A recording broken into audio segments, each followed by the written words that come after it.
இதுதான் கொழுப்புன்றதுன்றது ஃபேட்டு வயிற்று பீஸு. நிறைய பேர் இதை வாங்க மாட்டாங்க. ஆனால் இதை வந்து நம்ம மெல்ட் பண்ணி என்ன ரேட்டுக்கு விற்கலாம். கவர்மெண்ட்ல எல்லாம் 1 கிலோ 3000 இது. காட்டாங்குளத்தூர்ல பண்ணையில் இது வாங்கினீங்கன்னா 1 கிலோ 3000 கொழுப்பு நெய் உருக்குனது. ஆமா, இதை மெல்ட் பண்ணி நம்ம மாட்டு நெய் மாதிரியே நல்லா கிளீனா இருக்குங்க. ஸ்மெல்ல இருந்து எல்லாமே அதே மாதிரி தான் சாப்பிடலாம். சாப்பிட்டுட்டு இருந்தவங்க தான் எல்லாம் நம்ம நெய்ன்றது எதுக்கு யூஸ் பண்றோம்? பால் நெய்ன்றது, பசு மாட்டு நெய், அந்த ப்ராசஸ் எல்லாமே இதுல செய்யலாம். அதே ஸ்மெல் தான் வரும், அதே டேஸ்ட் தான் வரும். கஸ்டமர் அதுதான் அதை சாப்பிட்டுட்டு இருந்தவங்க வாங்குவாங்க. சில பேருக்கு இது அவ்வளவு இது இல்லை. மாட்டுக்கு அதே மாதிரி வாங்குவாங்க. கால் கோமாரி அது மாதிரி ஒரு டிசீஸ் வரும். அந்த வாய்ப்புண்ணு மாட்டுக்கு ஆட்டுக்கெல்லாம் வருது இல்ல, அதுக்கு இது தடவுனா ரொம்ப நல்லது. இது கருப்பு பண்ணிப்பா, நாட்டு பண்ணி. நம்ம பழைய கடை இருந்தது, அந்த கஸ்டமர்களுக்காக ஒரே ஒரு அனிமல் கட் பண்ணுவேன். இது வீட்டுல வளர்க்கறது தானா? இது வெளியே வளர்க்கறது. வீட்லயும் நம்ம சாப்பாடு போட்டு வளர்த்தோன்னா வீட்டுல இருக்கும். இதுல எங்க நான் கொள்முதல் பண்றது? வெளியே வாங்குறது? இது வெளியே வாங்குறதுயா, வெளியே வளர்க்குறாங்கல்ல, ஆமா, அவங்க கிட்ட வாங்குறது. இதுக்கு தனி பண்ண அமைச்சிருப்பாங்களா? இல்ல பண்ணன்றது கிடையாது. ரோட் சைட்ல வீட்டுலன்றது வெளியே விடுறதுதான். இது நம்ம கறியிலேயே கண்டுபிடிச்சிடலாமாண்ணா? இது வெள்ளை பண்ணி இது கருப்பு பண்ணிட்டு நல்லா தெரிஞ்சவங்க கண்டுபிடிச்சிருவாங்க. அது பண்ணின்னு சொல்லி சில பேர் அசிங்கமா நினைப்பாங்க.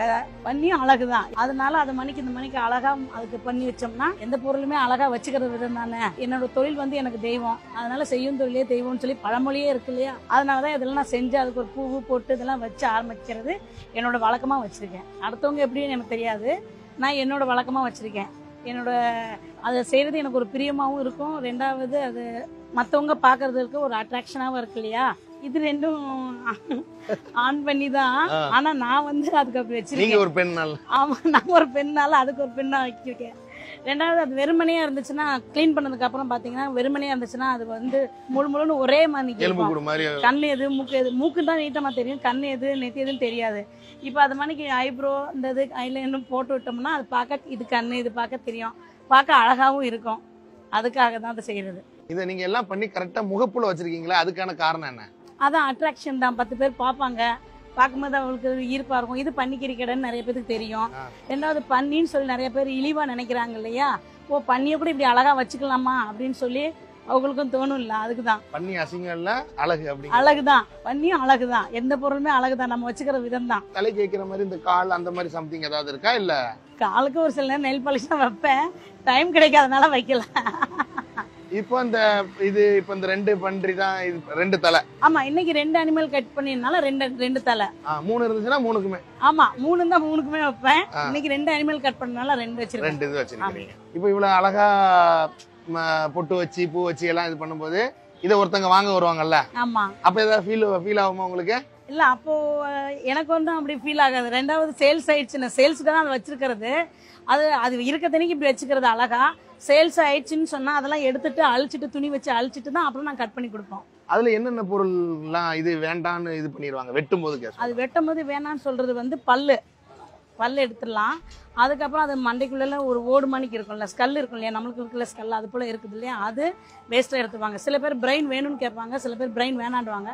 வேணான்னு சொல்றவங்களுக்கு வெளியே போட்டுருவோம், வேணுன்றவங்களுக்கு அதே முழுசா கட் பண்ணாம அப்படியே கொடுப்போம்.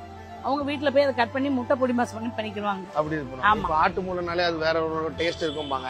இது எந்த மாதிரி? இதையும் சாப்பிடுவாங்க. இதையும் அதே போல பெப்பர் வெங்காயம் பச்சை மிளகாய் எல்லாம் போட்டு இதையும் செஞ்சுவாங்க. சில பேர் விரும்பி வாங்குவாங்க, சில பேர் வேணாண்டுவாங்க. அது ஒரு விதமா கொலன்னு இருக்கிறதுனால வேணாண்டுவாங்க. இருக்கிற மிருகத்திலேயே இது வந்து சீக்கிரம் அழுகிற தன்மை உண்டு, அதுக்காக புழு வருது. அதனால இதுக்கு சமைக்கும் போது புழு வருன்றது கிடையாது. இதுலயே சில அனிமல்ஸுக்கு ஒரு இன்ஃபெக்ஷன் மாதிரி வரும், அது உருண்டையா வராது. அது வந்து பாயிலிங் டெம்பரேச்சர்ல சாவாது. எப்பவுமே கறின்றது வந்து கோல்ட் ஸ்டோரேஜ் வாங்குறது நல்லது. எனக்கு ஹீட்ல சாவற பாக்டீரியா செத்துரும், ஆனா கோல்டுல சாவற பாக்டீரியா ஹீட்ல சாவாது. சோ அது வந்து எப்பவுமே பெட்டர் வந்து நம்ம கோல்ட் ஸ்டோரேஜ் வாங்குறது. நாங்க வைக்கிறதுனாலன்றது கிடையாது, எந்த பொருளுமே கோல்ட் ஸ்டோரேஜ் வாங்கினீங்கன்னா நல்லது. எதுக்குன்னா கோல்ட்ல சாவற பாக்டீரியா செத்துரும், ஹீட்ல சாவற பாக்டீரியா அது செத்துரும். ரெண்டுமே ஃப்ரீசர்ல இருக்கும் போது அது செத்துரும், சமைக்கும் போது ஹீட்ல செத்துரும். ஸோ அது பெட்டர் ஆப்ஷன் வந்து கோல்ட் ஸ்டோரேஜ்ன்றது.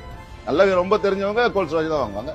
சில பேர் ஃப்ரெஷ்ஷான கறின்ற அன்னைக்கு அறுத்து சாப்பிடுவாங்க. சில பேர் அது அவங்களோட டேஸ்ட்டை பொறுத்து. இல்ல, நீங்க சமைச்சாலுமே கிருமி அதுல இருக்கும். எந்த கறியிலுமே பாக்டீரியாஸ்ன்றது அந்த டெம்பரேச்சர்ல சாவலன்னா அது இருக்குதா செய்யும். 100 டிகிரில சாவறத வந்து நீ 20 டிகிரில செஞ்சீங்கன்னா அப்ப சாவாது தானே. ஸோ அந்த மெல்டிங் பாயிண்ட், அந்த செய்ய வேண்டிய பக்குவம்ன்றதுன்றது எல்லாமே இருக்குது இல்ல.